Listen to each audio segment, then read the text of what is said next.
the classic liberalism that protected Jewish life and that allowed us to thrive as minorities, that same liberalism is dying, is being killed and murdered by woke progressivism that turned upside down the basic notion of equality. For us, all people should be equal, no matter race, culture, religion, gender, whatever, right? That's for us. For them, their demand is for equity, which means that every group has to be the same proportion of lawyers as Jews. Same proportion of that group has to be successful as Jews. And if it's not, the only conclusion is that we screwed them, right? That's the only conclusion, is that we're oppressors. Ladies and gentlemen, let me tell you about a man who's bringing the truth, the justice, and the soul to the fight for human dignity. Dr. Charles Jacobs, a Harvard mind with a heart that beats freedom. He co-founded CAMRA, the David Project, and went on to found the American Anti-Slavery Group and the African Jewish Alliance. He stood up against media bias, modern-day slavery, and anti-Semitism with the kind of conviction that makes history bend a little closer towards justice. Boston gave him the Freedom Award in 2000. The Forward named him one of America's top 50 Jewish leaders.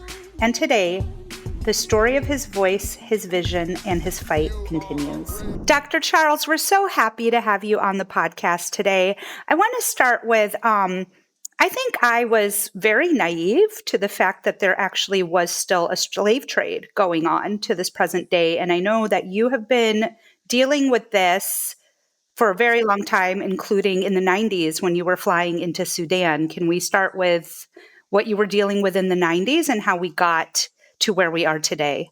Sure. Actually, it was your own Pan Scheinman who was the spark plug of what we did in Chicago about slavery, and we need to rekindle that because we had a very good start. So in the 90s, I helped start CAMRA, the Boston office of Committee for Accuracy in Middle East Reporting in America, with Andrea Levin. I worked there for a few years, and I thought it came to me that one of the big problems is what I call the zoom lens effect. So that means if you zoom in on the map of Israel, the Jews look big and the Palestinians look small, right? But the fact is, if you zoom out, we're David and they're Goliath. We're like the size of a matchbox on a double bed compared to all the people who want to do us in. And I thought that one good thing to do would be to show what's outside. Okay. And then I also was a liberal in school. I belonged to the NAACP. I went on Martin Luther King's march. That ages me, dates me. And I found out, to my shock and horror, that Arabs had black slaves. 1990. I mean, how can this be on our watch? And and yeah, I only found out because it was on page 49 of The Economist magazine. Why is that on page 49 on The Economist magazine? Well, we still have the same problem. So I wrote an op-ed. I went to all the groups who were supposed to report about this, Amnesty International, Human Rights Watch, and they had reports in the back of their files, but they were not leading any marches to free black slaves, right? And I met a Muslim guy from Mauritania where the blacks there are all enslaved by Arab Muslims, right? It's not supposed to be. Islam is not supposed to. When was this? And we broke the story in the New York Times. Bought and 1991. Broke the story in the New York Times, bought and sold. And we explained that in Sudan, we didn't know the word jihad then, right? But there was a war. It was a holy war. It was a war. The Arab North stormed the Black South. It's exactly like October 7th. Exactly like. And that's why when my daughter called me up on October 7th and said, and I learned what happened, I said, I have been here before because I flew to Sudan. So the Muslim jihadists storm African villages, mostly Christian villages. They kill the men. They rape the girls in front of everybody else. They take them as sex slaves. And there were 100,000 sex slaves in Sudan. Eventually, all to the tune of Allah Akbar. And eventually, I met a heroic guy from Christian Solidarity International.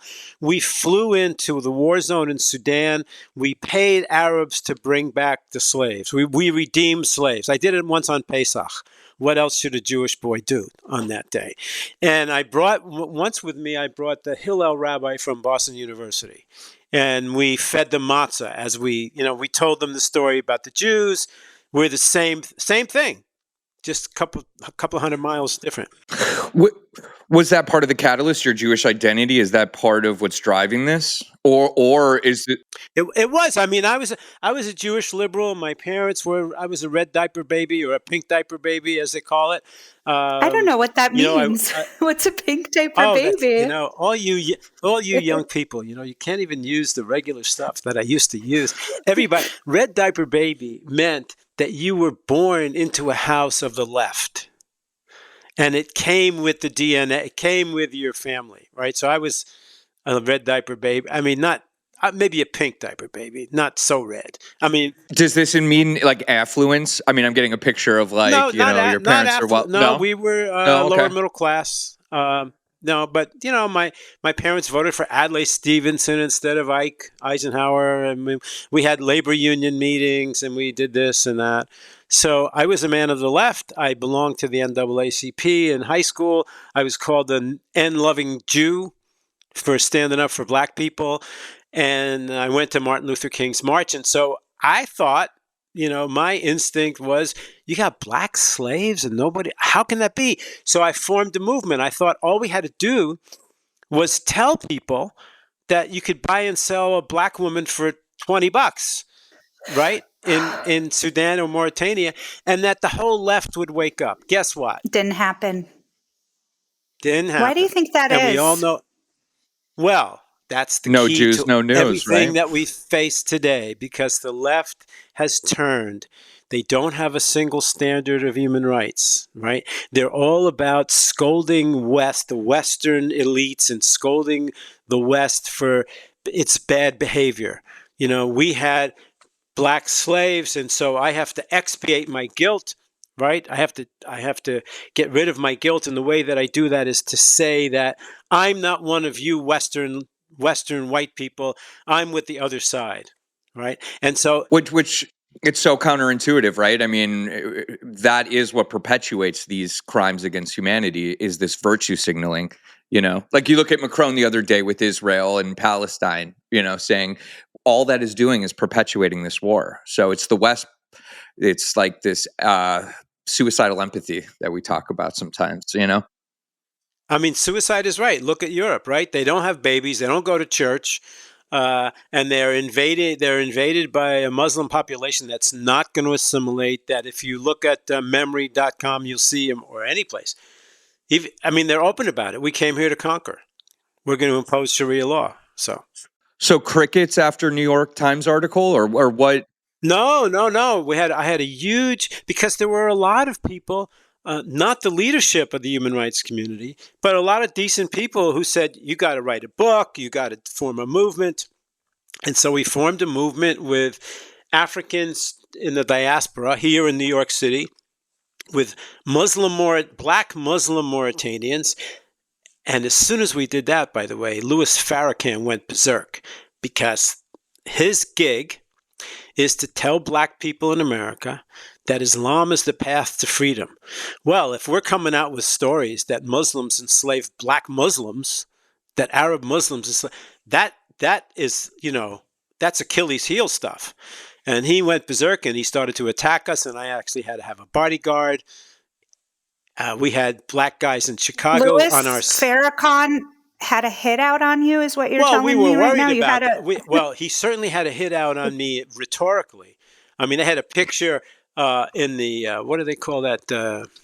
In the Final Call, that's their newspaper. They had a cartoon of a Jew with a kippah holding a chain with black slaves, like the Jews really had black slaves, and screaming about Arabs having black slaves, right? This was supposed to be a distraction from the fact that, he wrote a book that we were the slavers. Yeah, and right. I think just because we're in this time in the 90s, I think Arafat's also doing a lot with the disenfranchised community here in America.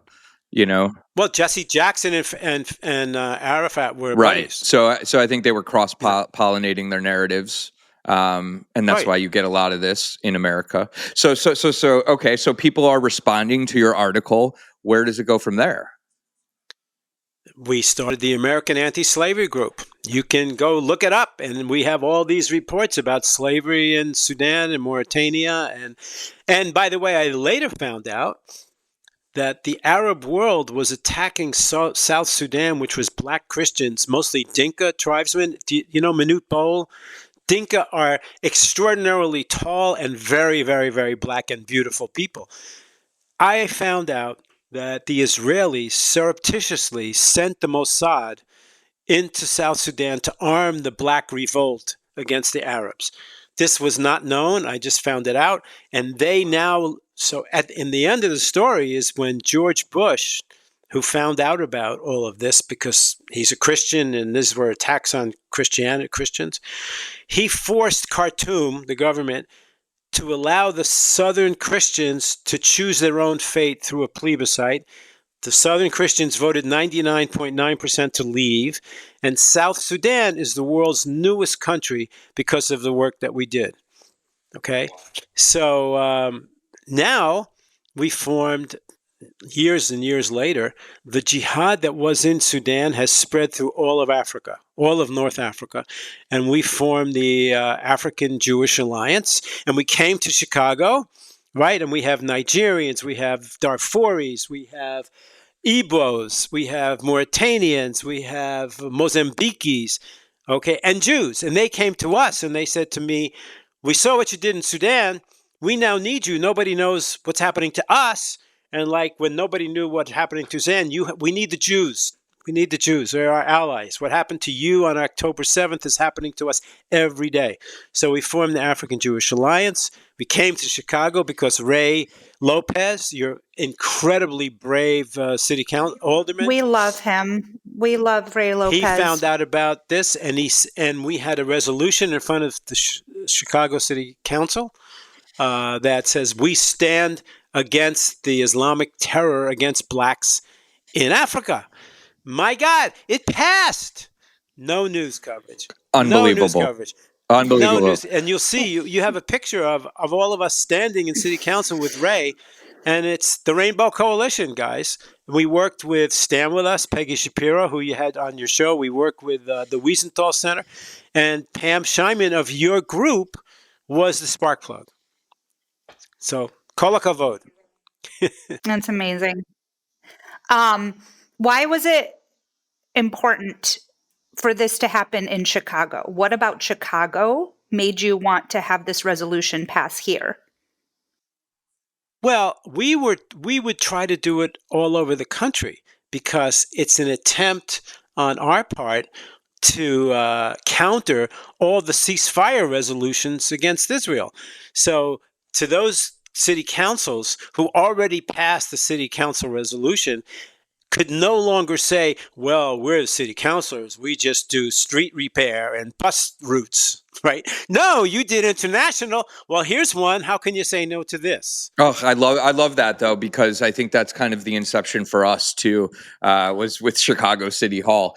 But that's how we kind of operate in general. Is we think a lot of anti-Semitism manifests in eliminating our narrative from the zeitgeist, letting them dictate the narrative about us. So you infusing your narrative is very similar to our origin story. Also in the city chambers of Chicago, when they were virtue signaling, our mayor was virtue signaling. I put an Israeli flag on me and went there. You know, my grandparents were partisans fighters. I felt like an ancestral calling to say, this is a little bit more fucked up than usual. That our city is making me as a Jew feel less safe. These are the stories that you kind of hear from the Holocaust was not even the Germans. It was the municipalities that started to cave. And that's where I felt the line was. So, you know, that was very similar to our inception. Well, you're right about the rhetoric, because all of the Jews were taught way back, you answer lies about Israel with the truth. Right? So they charge you with something and you explain it. Well, we're really not colonialists. It's Right. very complicated. Here, read the Balfour Declaration. Here, read this book. That You loses, explain, right? you That's a lose. losing. Yeah. You explain, you Yeah. lose. So we have a thing called turn speak, where the fact is everything they say about us is not true, but it's true for It's a them. projection. Right. Colonialists? Yeah. So we want to train people to say, colonialists, wait, you guys started as a dot in the sand in Saudi Arabia. You got 57, 52 Arab or Muslim countries. You didn't do that by debating and reasoning. You did that by holy war. So who's the colonialists? You're the racists. You don't let minorities have a life in your country. So we have to stop defending and point the finger back at them. And we have a training program at the Jewish Leadership Project that teaches people. Actually, we're teaching that to Club Z. Club Z, teaching Jewish high school kids around the country. So we have to go on the offense. Rhetorical offense is the only way, to defeat that. They are the bad guys. They have black slaves. They throw gays off roofs. They're the imperialists. They're the cruelest ones. They're the ones who are starving people, not us. So we got to charge them. Let them defend. That is so right. I think we have to stop relinquishing language, because you move the goalposts with language pretty soon. And then you're a Zio, then you're a genocidal. I mean, we need to put our line in the sand and say, no, we're not going to defend ourselves. This is a projection of you onto us. And it's the oldest trick in the book for anti-Semitism. Whenever they do to the Jew, you can always look to them for what is happening. Yeah.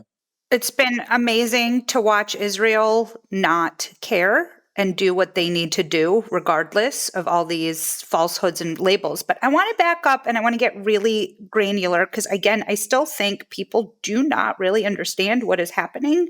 Let's talk about the actual groups who are enslaving people and the numbers and what is actually happening right now still. Okay. I have a chart somewhere I'll send you. There are like 10 countries in Africa where their version of Hamas reigns. So in Nigeria, it's Boko Haram, right? And so about Boko Haram a little bit because once when they went in and stole a bunch of girls, right? Michelle Obama, for 3 seconds, got interested, okay? And she had a hashtag bring back our girls thing, right? Until she didn't, which was a week later. Somebody told her to be right? quiet, No right? campaign. Somebody shut her up. Louis Farrakhan told. That's my guess because Barack and Louis Farrakhan were buds. There's a picture of them together. So I expect that Farrakhan said, "Oh my God, would you listen to Charles Jacobs again 20 years ago? Stop that." And so there's listen. Christians are being slaughtered all over Africa, and nobody cares. It's terrible. There's a political benefit to us to say this, but morally, it's despicable. I mean, I was in Sudan, and I remember. I might get emotional here. I remember we went and we redeemed slaves, and we interviewed them through a Dinka translator. And the girls told me that when they stormed the villages and they slaughtered the men, machete, they didn't. This kind of slavery is not the slavery that we know. Nobody needed musculature. This was all for domination and sex, and to express Islam through the wombs of the captives. Right? All the children are going to be Muslims. So the girls they wanted, and they lined them up. She told me they lined us up at a village. There were like 8 girls. And they went to the first one and were trying to rape her. She resisted. They slit her throat. Nobody else resisted. Right? This is what happened in the Nova. Right? This is what happened to us. So we have a natural ally. And not only that the place that's going to have the largest segment of Bible-believing, Torah-believing Christians, right? It's going to be Africa in 25 years from now. It's going to be the one place on the earth, unless the jihad is successful, that will be huge, powerful, and our allies. So it's both moral for us to think about this, but also political. So it happens in, where can I say, Mozambique, the Congo, There's a list of African countries. We don't have a number for you to say how many slaves they've taken, because those people they're not on cell phones. They don't have internet. They don't have Facebooks. Oh, I know her on Facebook. They don't have what modern Westerners have. So we knew everybody who was taken in Israel. These are all isolated village spots, but there are tens of thousands there. I mean, I think 10,000 Christians were killed last year. I think maybe 150,000 over the last 10 years. I can get you the exact figures. But now, we now have, through the African Jewish Alliance, when I say we, I'm talking about the Jewish Leadership Project, which is our battleship. Through the African Jewish Alliance, we have hired social media experts. I'm from the old generation. I can hardly make my way through Twitter. I just don't. Yeah, give me a legal pad, a yellow legal pad and a pencil. I had no idea about social media. So we hired these two young girls, wonderful. They got us now 700,000 followers about these themes, not just this one, but this. And now you will hear people say on Twitter, on TV even, what about the Nigerians? Why are all eyes on Gaza, but nothing is talking about Sudan, where there's mass starvation? You're going to hear this, and the more and more we push it, and we have a speakers bureau of blacks, some of whom were former slaves, ready to go out on college campuses and on TV and spread this. And this is what we call offense.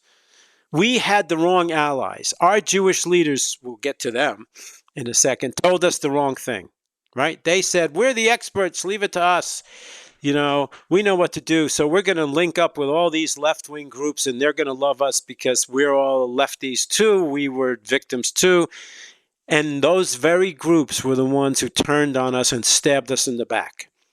Right? We need real allies. And the real allies we have are on the right in America. Not all the ones on the right, because we'll talk about the right-wing nuts, the ones who hate us. But most people on the right in the polls say they're for Israel, and they defend Jews. And you know why? Two reasons. They're Christians, and they know about the Bible. They know that those who bless Israel will be blessed, and those who curse, they know that. They know we came from Judea. Jews are from Judea. They know that. But the other thing that they know is that the Jewish house is on fire, and that fire, that is going to be kindling to burn down America. In other words, we're the first and most vulnerable targets to get to them. They know that. That's why our fight against anti-Semitism has to be a little reframed as a fight for America, because, yeah, absolutely. Well, that's what we reframe. It's a fight for Western values. I mean, and it's like first the Saturday, then the Sunday people. I think Barry Weiss had a great line about the vitals of a nation can be seen how they treat the Jews. And I always feel like that's allegoric to like a playground. You have like one Jew, you have 10 Christians, you have 10 Muslims. The ecosystem is going to go after the one minority unless it's a good ecosystem. So I truly believe that. And we got to change the ecosystem. Well, I want to probe that. Yeah. That's exactly what I want to probe. I want to say where, my family has been, the CJA started a year and a half ago. So you're making these missions before we were even a twinkle in our daddy's eye. Where was the legacy organization of the Jewish institutions to back you and solidify these plans? Where was They betrayed us. They stabbed us in the back. I fought a fight in Newton, Massachusetts, which is like a leafy Jewishy suburb of Boston, where they were teaching the kids that in K to 12, that Jews in Israel were killing Arab women in jail. That was, and we found out this was funded by Saudi Arabia. The book was funded by Saudi Arabia, and it was worse. And it got worse. It was worse. So we had to sue the city. A FOIA. We had to institute a legal action to get the curriculum that we, the taxpayers, paid for. Right. And we got it. And they lied and they dribbled it out, but we got it from Jewish kids. And we went to the Jewish community leadership, the JCRC, and we showed it to them. And they said, at first, they said, oh, you're right. We shouldn't say that you've been exaggerating. This is what they've been telling us. When was this, Charles? This was about when was this 7 happening? years ago, 8 years ago. And Yeah. and they went to the mayor and they said, well, the Jewish activists there, led by Jacobs, they're exaggerating. That's what they said after we showed them the actual stuff. They don't want to fight.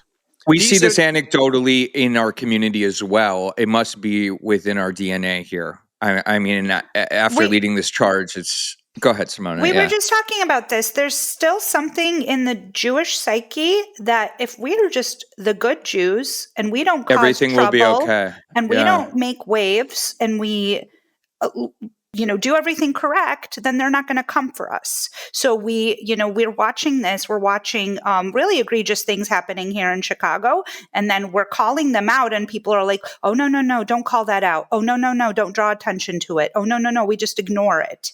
We just, and it's escalating and escalating and escalating. And when you went to them, I bet you this is the pattern. They said, don't worry about it. We'll handle it. We do it behind the scenes.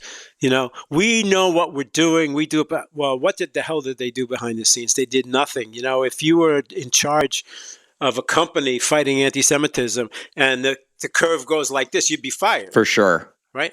So the question is how to understand their failure, right? How can it be? We were all never againers, right? Never again, never.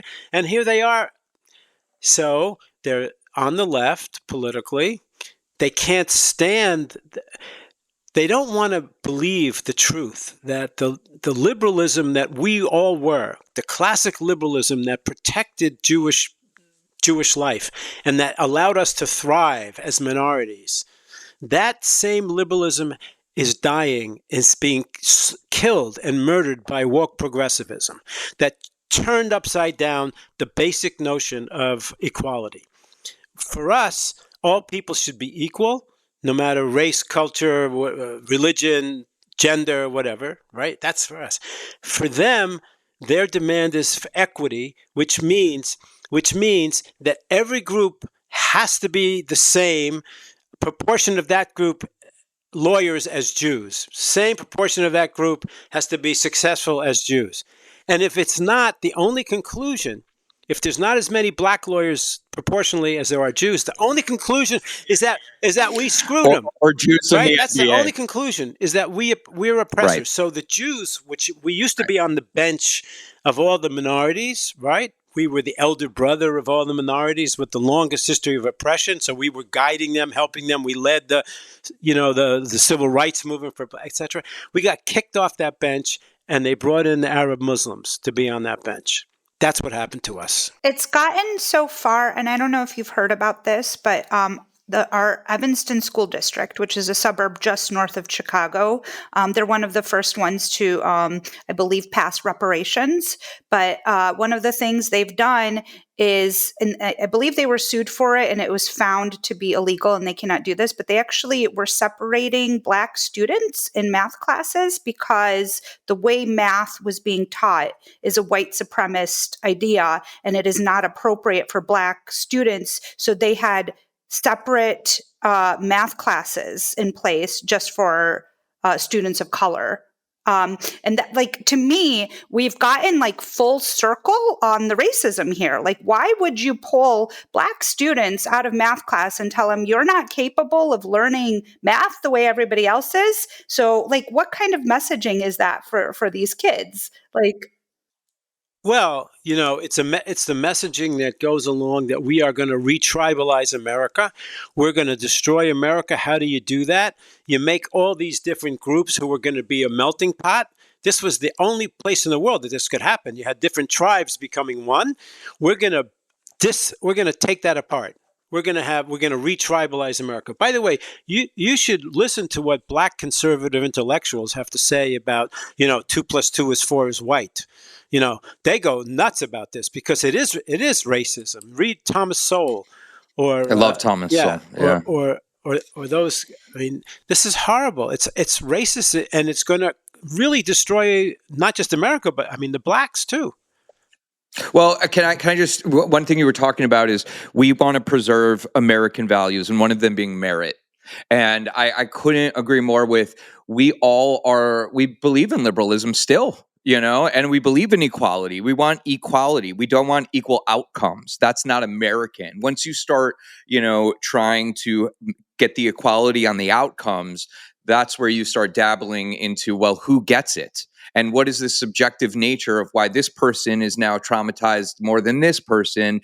And now we've just become antithetical to what merit was about and what made this country so great. Listen, success proves that you're evil, right? That's the outcome, right? Jewish prosperity means we screwed everybody, or anybody's prosperity means that, right? Well, if you believe in equal outcomes and you're like, how are these Jews so successful? It must not be their culture. It must be them. And we have to take it away and, allocate those resources. Well, we have special magical witchcraft powers, that we can make the climate bad for Arabs and stuff. They actually say that. Yeah, Simona does the weather on Thursdays. Yeah. So Sorry. I think this is part of the grand scheme to take America apart, to re-tribalize us. Everybody in your own corner fighting over the spoils of Western Civ. But the majority of Jews, especially here in Chicago, are still very left. The majority of, especially Reform congregations are still very left. I mean, I still consider myself on the left for the majority of things. But what the left is and what the left has been has shifted. We still think of the left we grew up with when Clinton was running for office and what that stood for back then. But we get in trouble because anytime we at Chicago Jewish Alliance point out anything that the right has done correctly in defense of Jews, we are an alt-right extreme hate group all of a sudden. We're trying to call out what is right and wrong on both sides. We're actually non-political. We have people from all spectrums of political beliefs on our team. And we're so divided in this country, and people are so triggered, especially in the Jewish communities here, that anytime you even bring up the right and anything they're doing correctly, you're a fascist. Yeah. So you have to start calling them names. You have to call them jihadists. Call them enablers of slavery. That's what they are. They're in bed with rapists. When you see the keffiyeh scarf, that's the rape scarf, guy. You cannot sit back and allow them to tar you. If they call you right, you say, "I'm a classic liberal. You're a progressive jihadist." Just go back after them. You can't sit there and have mud slung on us. Now, let me tell you. The function of leadership of any group of people is to see the future, to see what's coming. Our leadership failed that. They failed to see that the liberals that we all are, classic liberals that we all are, that liberalism is being destroyed, and they don't want to fight against that even. I mean, do you believe that the classic liberals are going to defeat the woke in America? I mean, then where else are Jews supposed to go when the people who are conservative, evangelical, Christians, Republicans, oh my God, when they're the ones 70-30 who defend us, and where the other side is 20-80 against us, where, Mr. Jewish leader, are we supposed to go? You're supposed to wait. What they want to think is that this is youthful exuberance. Everybody when they're young is on the left and they return. But it's not youth. It's big national money behind this. Russia, China, Iran, Qatar. It's care. So it's not just youthful exuberance. It's a movement that's very serious.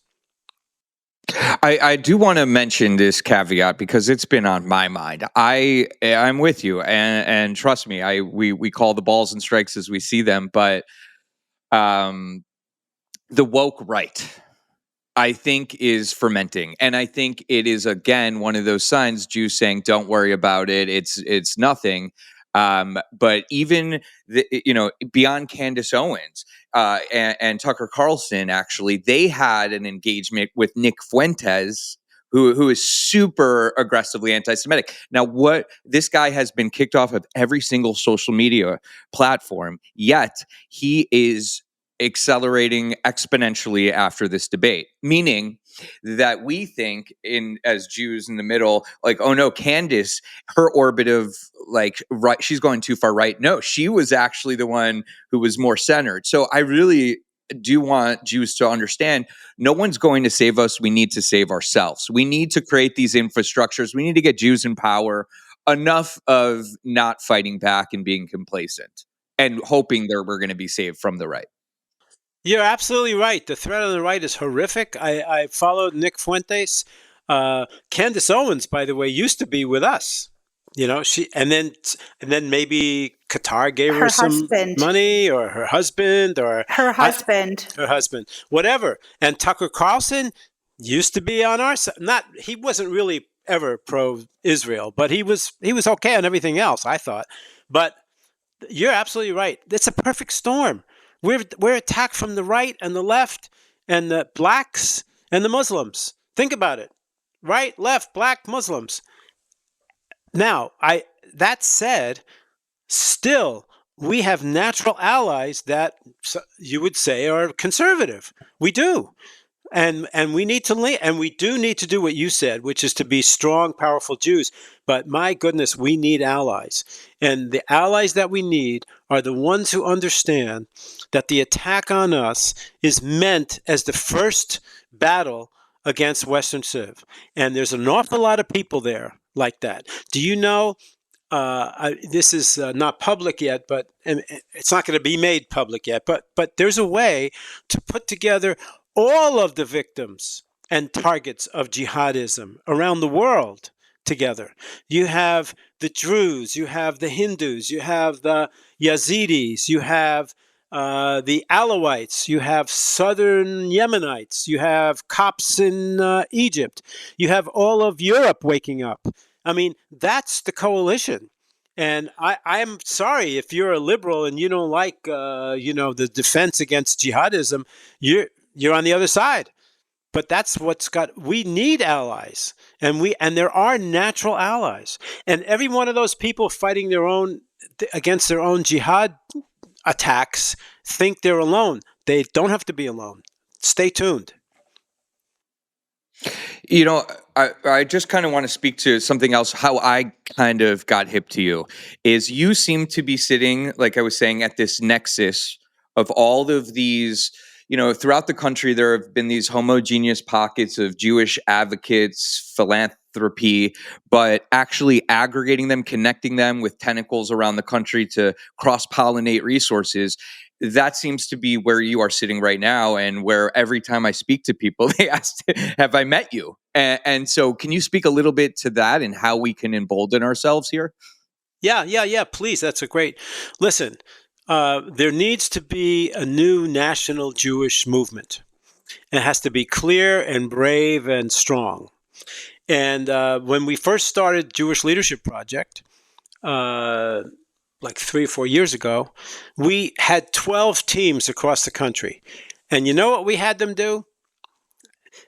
We had them try to get their local ADL and their local federations and their local AJCs and their local rabbis to do better. Because the thinking was, if we could move those guys 15%, that's more than what any grassroots group can do, right? Well, guess what? They didn't move. They didn't move after October 7th. They didn't move after the storm on October 8th. They don't even move now. And I can explain to you why they can't move. They can't move. Can you imagine you're a Jewish leader and you got all this money by telling your community that you know what to do, and you told us to ally with the people who stabbed us in the back? What are you going to do now? Can you say, I mean, it's human nature not to want to do that. Well, and you got to pay a mortgage. If you're entrenched in Chicago politics, It's pretty Right. woke here. We just talked about how me and you started 2 organizations based on how woke it is.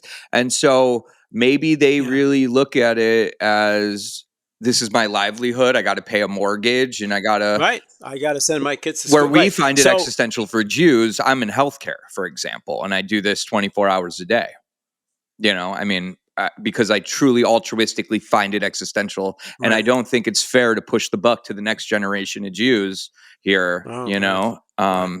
Yeah. So let me go back to your Yeah. question. So we first started to do that, and then beginning of this year, we said this is not going to work. They're not going to change. They have the big tent theory, right, where they take money from the left and the right. Well, they don't want to lose the left money, right? A train is coming at us with an explosive, and they're looking at it like a deer in the headlights. So Jews now know this. Most Jews, I'm not the only one who says this, and it's not only our book that says this. People are picking this up. They're not going to help.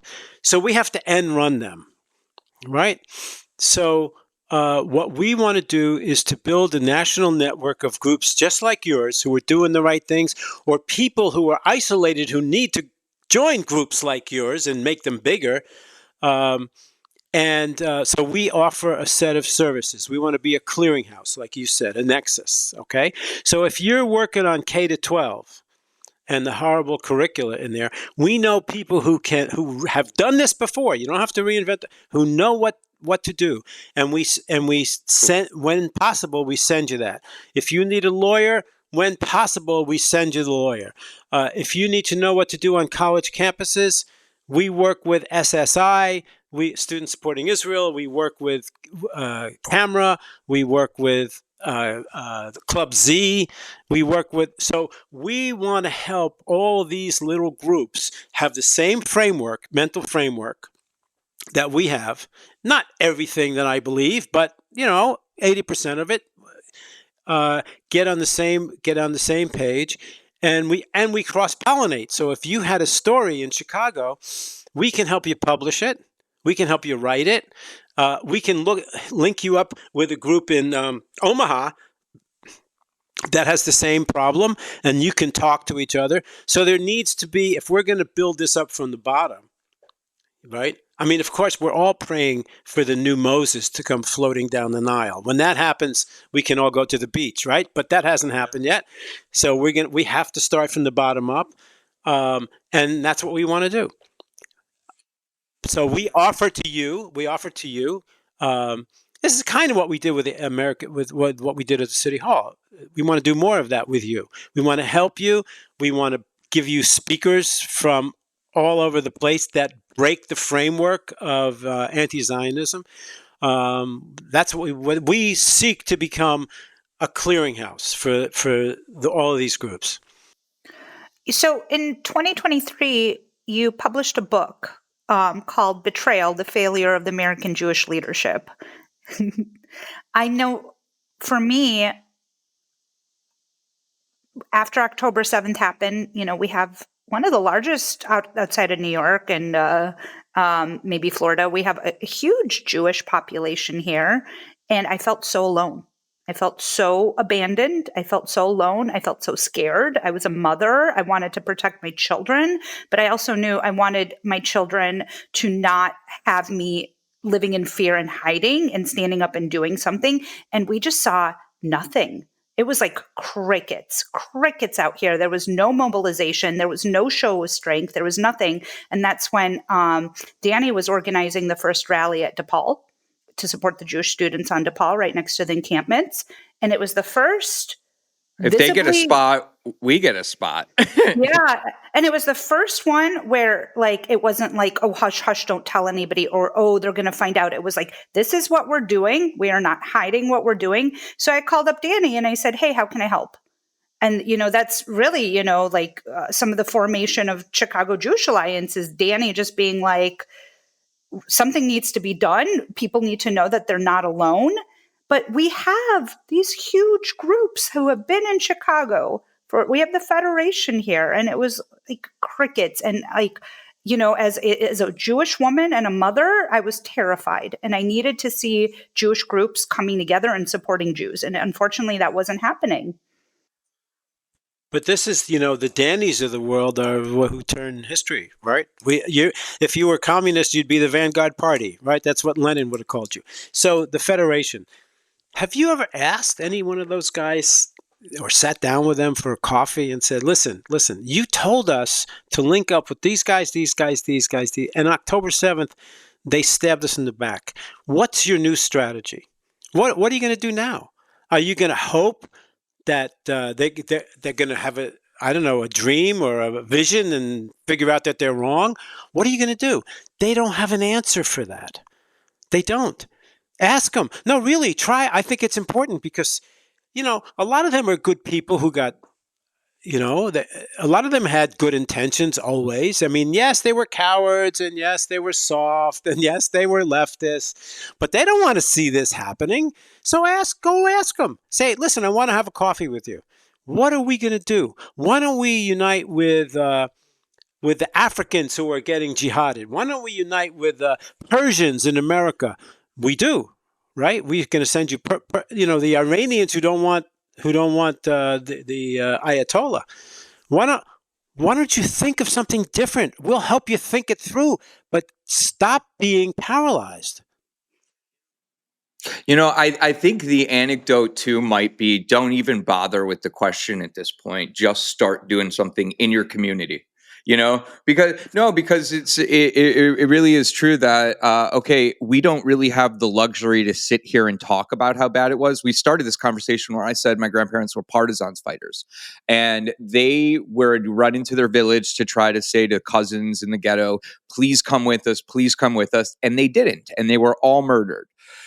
So at a certain point, you need to pick up a gun and help you and your family and your community, and not just sit here and be like, oh, I don't disagree. I think you should do that primarily. Go and do it. Doesn't hurt to poke the other guys and say. Ask New York JUF why they gave Gaza $1 million might be a good question.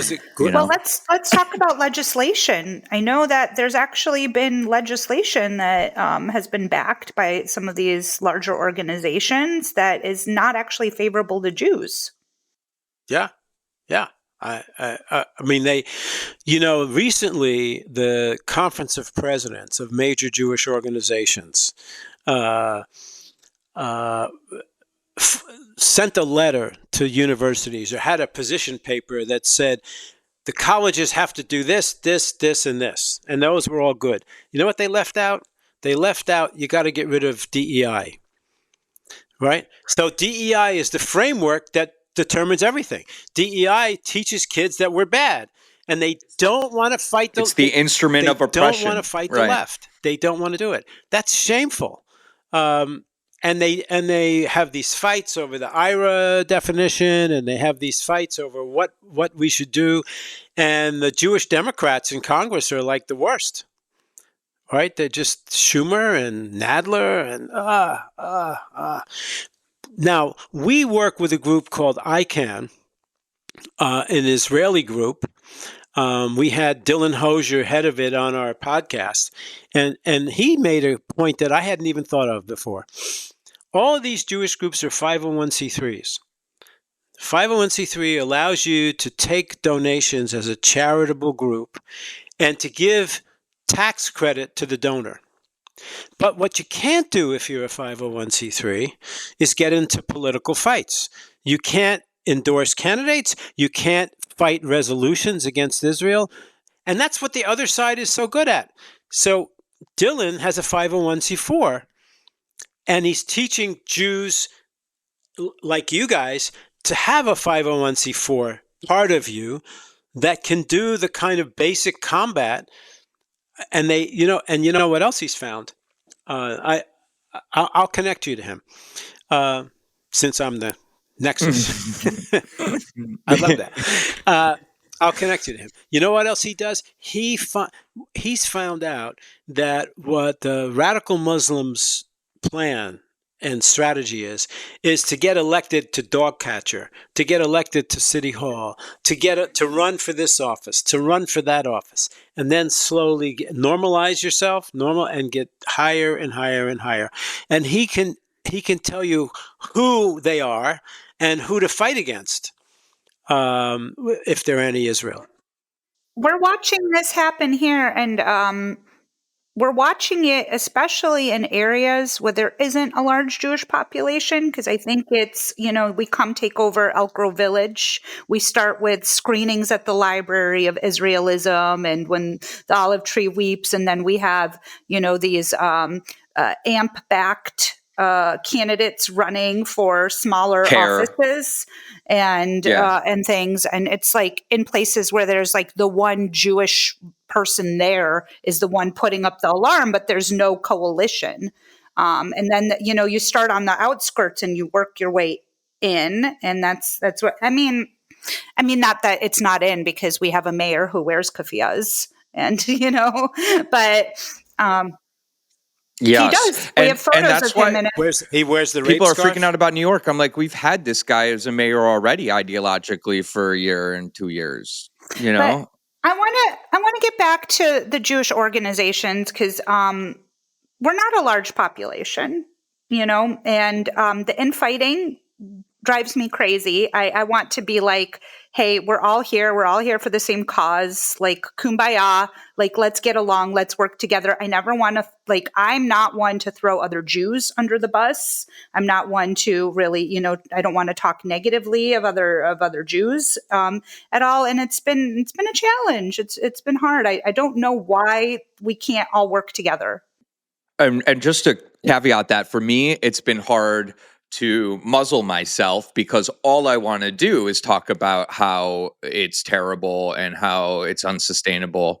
So we're a good team. I know. We really help center each other. Listen, Jews have a tendency not to want to fight other Jews, right? Because we were always a small group and vulnerable and besieged and all that. Don't show your dirty laundry in public, etc. But we've passed that line already. I mean, there are Jews who are fighting us, and they're the best weapons of the other side, the Jews who are fighting us, right? So it is, we used to do things even more aggressive than Daniel. We used to put Jumbotron trucks with the picture of the failed Jewish leader in front of his house. I think if Daniel had the budget, he would do that. Well, Daniel, it's $800 a truck. That's all it takes. $800 a truck. You can have them all day. They can play songs that you invent about the guy. It's just because the means, right? Like, it's not because I want to do this. It's not a catharsis for me. Really, my success would be disbanding my organization and going back to funding these legacy organizations who were productive, Well, I'll tell you about defunding. Well, just let me answer. I think that the answer to Simona's conundrum, which is the conundrum of all of us, bypass them and get allies. We are small. We need allies. There are plenty of allies. I see, I'll give you one example. It was a city, I think it was Syosset, Long Island. They called up and they said, we have a K-12 problem. And the expert that we sent them to, she said, do you have Indians in your community? Yeah, we do. Go get the textbook and see what it talks, how it treats them. Well, the Hindus were like even more inflamed than the Jews, and they went together to the school board, and now it's not a matter of logic, reason, data, or facts. Now it's a matter of power. Do you want to piss off the Jewish-Hindu alliance in this city? You do not. That's a winning combination. Same thing can happen with Persians when there are a lot of, the Iranians who are freedom fighters who have more on the line right now than a lot of us. They want to join with us. So if you have a Persian, Hindu, Jewish alliance in a city, that's power. And it's power that's going to win. It's not reason and logic and data and facts that's going to win. It's power. That's what the other side is doing. They're muscling their way, as you say, through this. We need two things. Daniel's right. We need to form a solid Jewish infrastructure, but we also need and can have natural allies, and that's what we're trying to build across the country. Well, Chicago Jewish Alliance has been a huge part. And speaking of the Hindu community, it's been a really beautiful relationship. So, the DNC was here in Chicago. part of the DNC, this group behind enemy lines wanted to storm the Israeli consulate and destroy the Israeli consulate here in Chicago. We showed up to protect the consulate. We were all over the news. It was, I don't know, 100 of us versus like 2,000 of them. And I actually think our governor did this, not our mayor, but the police department was fantastic. The Chicago Police Department was amazing. They were so professional. They were having the most egregious things, especially female officers. Like, again, you think like on the left, like we're going to respect women. We're going to respect women. They were yelling the most disgusting things into female officers' faces. But it got to the point where we actually needed to be escorted out of there by riot police because they literally tried to surround us and wanted to do severe harm to us. We're peacefully singing, we're peacefully there, we're not, threatening them in any way, but they tried to surround us, they tried to get to us and get us out of there. After that, the next day, the Hindu Bangladesh community reached out to us. They said, "We saw what you did. We want to have a joint rally because we want to bring attention to what's happening to the Bangladesh community and the genocide that's being committed against the Bangladesh community." And we worked with the American Israeli Council because they had just had the Hostage Square art exhibit. They had a permit in Union Park near where the DNC was happening. And they said, "We're not going to have our speaking engagement use our permit for this rally." So we had a joint rally the day after. It was beautiful. It was beautiful. And their huge mob was at an adjoining park. They got wind that we were at this park. Oh, that's right. With the Bangladeshi community. And the police told us we had to exit the park because they were coming for us. And it was no longer safe for us to be there. So we again needed to be, I needed to be escorted to my car by police officers. And thank goodness for the Chicago Police Department. Again, with all the things. Or it was a pogrom. It was a pogrom they were them. coming to literally do us harm for being there and having a press conference with the Bangladesh community talking about what I remember is they were too afraid to speak because they said, "We have family over there. We can't really speak out. Otherwise, awful things are going to happen to people we care about. So we need you to please speak for us." And so we still have a mobilization group with them. We're still exchanging information. But what I do notice is that these communities are oftentimes really scared to speak out as well. Yeah, they are. They are. I mean, I know I have Nigerians who tell me, some will speak because they have spoken already and they have nothing more to lose. And those are the ones who will speak. But as things worsen around the world, I think more and more, and as we build these alliances, I think that problem will fade and that we will get bigger and bigger. I just spoke to a group of Syrian Christians yesterday, and they're big in near Philadelphia, and they want to join Jews because they have what's going on. They're being slaughtered. So again, we have natural allies. This, by the way, this is not going to take 4 minutes to do. It took 40 years for them to get where they are. We're in this for the long run, but we have to look at the strategy, and the strategy is bypass our leadership, find allies, find natural allies. That's what we have to do. So I want to help you any way I can. I'd love to do, let's have a Zoom between, us and your leadership, and let's see if we can help you more. Yeah, I mean, before we sign off here, I know we're coming to the hour, but I just want to tell you how much your work has validated what we're doing and how through all this pessimism, fighting the proverbial boogeyman, to find a guy like you is it gives us optimism. It gives us okay, there are adults in the room who get it, but because we are operating in these silos. So when I signed on to your Zoom the other day and I saw what your ethos was, it was like I could breathe, I can exhale, because a little bit is we do feel alone. And so to have someone like you who's been in this space, who has crystallized all of the, of what is going on for us is so validating. We can't tell you how much we appreciate it, Doctor. Okay, so now it's my turn. So Daniel, you're the guy who ran to the front, right? You're the guy who ran to the front. Kol hakavod. This is great. And Simona, I got to tell you, all the groups across the country, it's mostly women. I'm shocked. Yep. I'm happy, but I'm shocked. It's mostly Jewish women who are in the forefront of these battles. Somebody got to write about that. I'll write about that. But it's amazing. It's amazing. Me too. I couldn't do it without her. I couldn't. Yeah. I just have to tell you one more thing. So we got connected through Pam, and then I emailed you, and then you were like, call me. And I was like, okay. That was, like a little intimidating that you were like, here's my phone number, just call me. So I called you, and we had our first phone call. This is a couple months ago. And I got off the phone with you, and I called Danny, and I'm like, I just met the most amazing man, and I want him to be my grandpa. Like, I want him to. I don't have any living grandpas, and that's just how I felt about you. Like, I just felt so close and connected to you right away. I'm like, this is like such a mentor.